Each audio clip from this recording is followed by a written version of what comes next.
Bucarest, Radio Roumanie Internationale.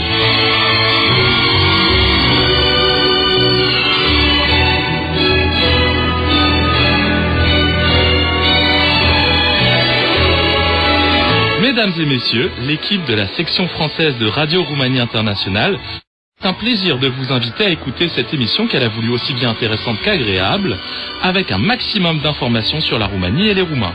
Bonne écoute!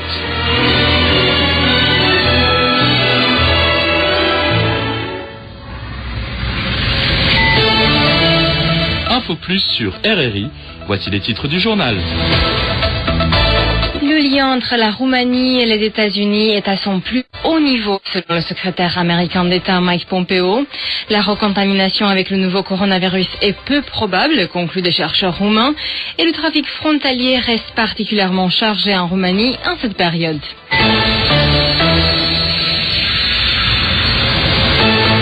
Elena Diaconu.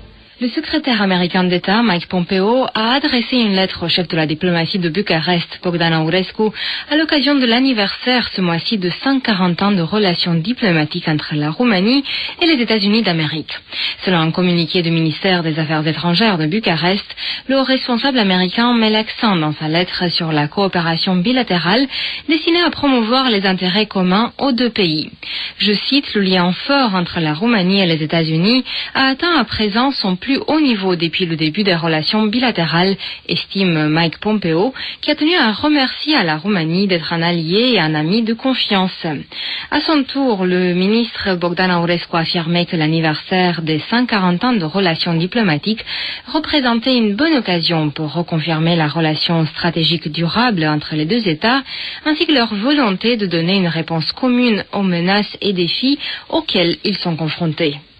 En Roumanie et en République de Moldova, on marque ce dimanche 28 juin les 80 ans depuis l'annexion de la Bessarabie et de la Bucovine du Nord par l'URSS.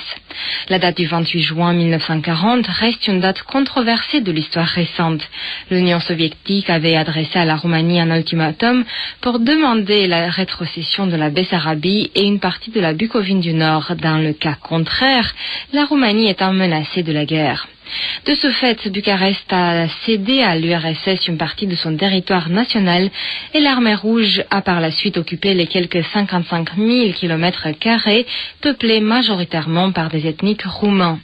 Des centaines de milliers de familles se sont alors réfugiées en Roumanie et des dizaines de milliers ont été déportés en Sibérie et au Kazakhstan. Les territoires en question appartiennent aujourd'hui aux anciennes républiques soviétiques de Moldova et d'Ukraine. Des chercheurs roumains estiment qu'il est très